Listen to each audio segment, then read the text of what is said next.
Welcome to the Global Risk Podcast by Solace Global. In this edition of Regional Flashpoints, we turn to Saudi Arabia and Yemen, where tensions between Saudi Arabia and the Houthis have escalated in recent weeks. Missile and drone attacks, strikes on energy infrastructure, and renewed fighting inside Yemen point to a conflict increasingly developing on its own track, separate from the wider confrontation between the US and Iran. What could trigger a wider escalation, and what would this mean for the security environment in Saudi Arabia? To examine the latest developments and what to watch next, here's our Senior Intelligence Analyst Julian Kett. So today I'm going to be talking about the escalation between Saudi Arabia and the Houthis, which has likely been running on an autonomous track to the broader US-Iran confrontation in the Middle East, and particularly escalated in recent weeks to the extent where the primary threat in Saudi Arabia right now is actually likely generated by the Houthis rather than Iran. So since mid to late July, we've seen this distinct and escalating Saudi-Houthi conflict cycle. This began with the Houthis announcing a maritime embargo of Saudi Arabia to compel the lifting of Saudi Arabia's blockade of Houthi-controlled Yemen, which has been enforced since 2015. So since then, we've seen the Houthis enforce this blockade with attacks against Saudi-linked vessels transiting the Red Sea, were repeatedly claimed ballistic missile and drone attacks. Quite recently, there was a lethal attack resulting in the death of at least 6 crew members on a Tanzania-flagged cargo vessel in the Bab al-Mandeb Strait.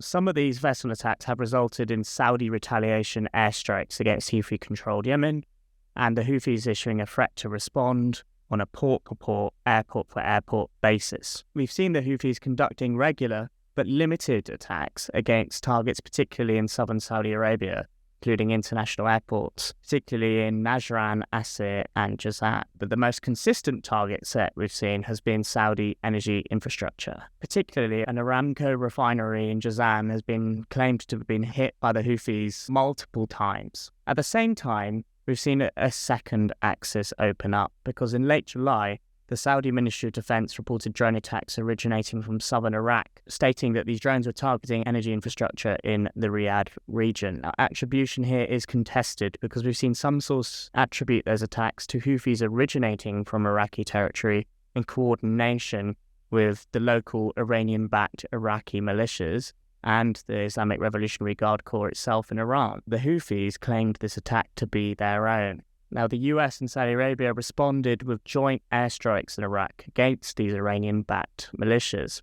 Iraq's Popular Mobilization Forces, of which many of these Iran-backed militias are in, reported at least 20 killed and 32 wounded, including several Iranian advisors. The Islamic Resistance in Iraq, the umbrella organization for these Iran-backed groups, announced that it would conduct retaliatory strikes against US and Saudi targets. But recently, they announced that they had postponed them following an appeal by Iraqi political leaders. However, it's important to note that the Islamic Resistance in Iraq stated that this was only a postponement, a deferral of the operation, with the operation having not yet been abandoned. Also significant to note is Saudi's efforts at coalition building in the last few weeks. First, we had the Saudi Ministry of Defense announcing the formation of the Multinational Maritime Defense Alliance with 13 other states, with the stated mission of protecting navigation through the Bab al-Mandeb, Red Sea and Gulf of Aden. Secondly, and critically, Saudi, Pakistani and Turkish officials have signed a joint defense agreement that effectively operates similarly to NATO, in that an attack on one member will be treated as an attack on all three. In Yemen itself, we've seen fighting between the Houthis and the Saudi-backed internationally recognized government, or IRG, significantly escalate. There's been repeated Houthi ballistic missile and UAV attacks against IRG-held areas, and regular exchanges of shelling between the two sides. Also saw unconfirmed reports that the Saudi-backed forces were in the final stages of large-scale mobilization for a potential ground offensive against the Houthis. The intensification of fighting in Yemen itself has prompted the UN Special Envoy Hans Grundberg to state that Yemen faces a greater risk of renewed large-scale conflict than at any point since the UN brokered truce of April 2022. So in terms of an assessment, the US-Iran conflict has now entered a lower intensity phase, although the situation almost certainly remains highly fragile and susceptible to a rapid breakdown, with minimal indicators and warnings given the force posture build-up in the region is already in place for renewal operations. However, a major escalation between the US and Iran, which would be characterized by the US and/or Israeli targeting of Iranian infrastructure, while this would likely lead to direct Iranian retaliation against regional energy infrastructure, it is less likely now be against Saudi Arabia following the signing of the Turkey-Saudi-Pakistan Joint Security Accord, which has further reinforced Saudi Arabia's superior deterrence relative to other Gulf states against Iran. However, this is unlikely to deter the Houthis to the same extent. Fundamentally, the primary threat to Saudi Arabia as of mid-August is, as I said before, highly likely generated by the Houthi threat, and that threat is likely running on an autonomous track to the broader US-Iran conflict. The current Saudi-Houthi conflict is likely to continue regardless of whether the ongoing negotiations between Oman and Iran for management of the Strait of Hormuz, whether a deal here is signed. Fundamentally, I think it's really important to emphasize that it's inaccurate to describe the Houthi movement as a direct proxy of Tehran in the same manner as, for example, the Shia militia groups in Iraq. Houthi and Iranian objectives almost certainly often cohere, and the Houthis' primary stated objective against Saudi Arabia, which is the lifting of Saudi restrictions on Houthi-controlled airspace, is of interest to both parties.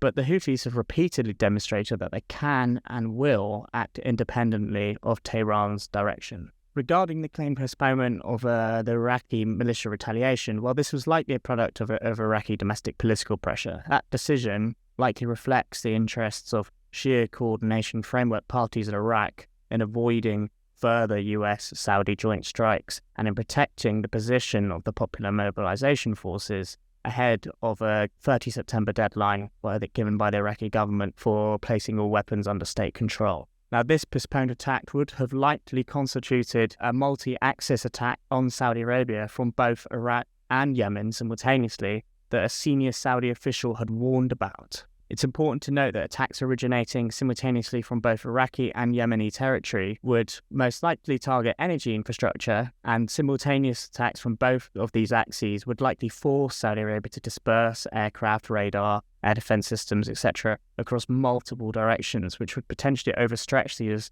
defenses and expose gaps in coverage. We're highly likely to see continued Houthi attacks against southern Saudi Arabia, particularly energy infrastructure and airports, in the coming weeks.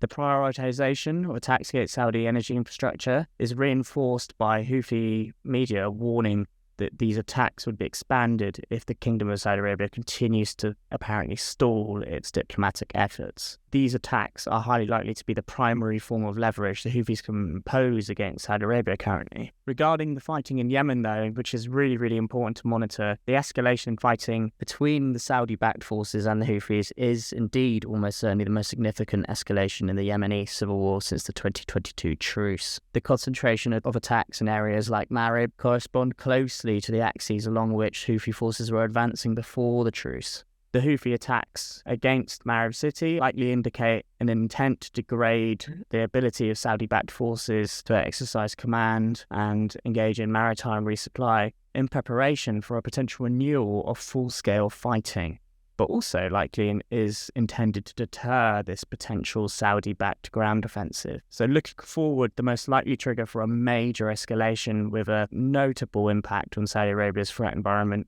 remains this potential ground offensive by Saudi-backed forces against Houthi-controlled Yemen. But we cannot also rule out a Houthi preemptive ground offensive of their own, particularly to seize the city of Marib, before these Saudi-backed forces can be fully reconstituted. Now, both of these scenarios would highly likely result in a substantial escalation in cross-border missile and drone attacks, particularly against Saudi Arabia, with the Houthis likely to target airports, military bases, energy infrastructure and population centres in places like Jazan, Asir and Najran. But deeper attempted Houthi attacks against targets in Riyadh and Jeddah and other parts of the kingdom would also be highly likely.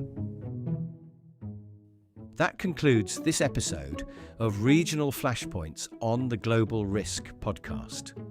These updates form part of our global intelligence subscription, which includes weekly reports, in-depth briefings, and live Q&A sessions with our experts. To learn more, visit solisglobal.com. Thank you for listening.